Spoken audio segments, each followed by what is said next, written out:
Welcome back to my real estate podcast with David Liberator. I'm so glad you're here today because we're going to break down something that I think a lot of people wonder about: what your money actually buys you in Sarasota real estate at different price points. Like, what's the difference between a $2 million home and a $5 million home versus a $10 million home? David, thanks for being here. Hey, thanks for having me. Yeah, this is such a great question because people often think that the price points are just about size, but there's so much more to it than that. The Sarasota market is really interesting because you've got such a wide range of properties, and the value proposition changes pretty dramatically as you move up those price tiers. Okay, so let me start with the basics. What does $2 million actually get you in Sarasota right now? Like, are we talking a nice single-family home, or is there more variety than that? So at $2 million, you're looking at some really solid options. You could get a beautiful waterfront home, maybe not beachfront, but definitely with water views. Or you could get a larger inland home in one of the more established neighborhoods.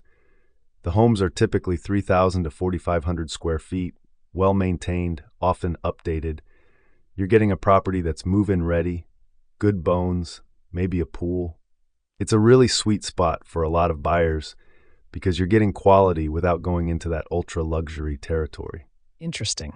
So it's like you're getting a really nice home, but you're not necessarily getting the premium location or the prestige factor yet, right? Exactly. Now, when you jump to $5 million, that's where things really shift. At that price point, you're typically looking at either direct beachfront properties or homes in the most desirable neighborhoods, like Longboat Key or Casey Key. You're getting higher-end finishes, often custom renovations, maybe 4,000 to 6,000 square feet. The land itself becomes more valuable. You might have a larger lot, better views, or that coveted beach access. The difference between $2 and $5 million isn't just about adding 50% more square footage.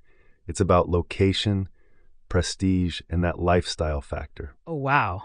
So location really is the game changer at that level. And then I'm curious, what about when you're talking $10 million? Like, what are we even talking about at that point? At $10 million, you're in a completely different world. These are the trophy properties. We're talking architectural masterpieces, often custom built on premium waterfront lots. You might have 6,000 to 10,000 square feet, with resort-style amenities like multiple pools, guest houses, smart home technology, wine cellars, private beach access. These homes are in the absolute best locations: Siesta Key beachfront, exclusive gated communities. It's not just about the physical property anymore. It's about exclusivity, privacy, and that wow factor. You're buying a lifestyle and an investment piece. That's wild. So basically, you're not just buying more house, you're buying a completely different experience. What would you say is the biggest value difference between those tiers? Like, is it worth the jump? That really depends on what you're looking for. If you want a fantastic home in a great neighborhood, $2 million gets you there. If you want that beachfront lifestyle with top-tier finishes and location, $5 million makes sense. And at $10 million, you're really paying for rarity and exclusivity. The market has shown that these ultra-luxury properties hold value well and appreciate nicely, especially with Sarasota's growing appeal. So it's not just about what you're buying today, it's about what you're investing in for the future. Right. So it's an investment angle too. I love that perspective. Well, David, this has been super helpful for anyone trying to figure out where they fit in the Sarasota market. Thanks so much for breaking this down for us. Hey, my pleasure. Sarasota's a special market, and I love helping people understand what their budget can really do for them here. Awesome. Well, folks, if you want to learn more about the Sarasota market or connect with David, you know where to find us.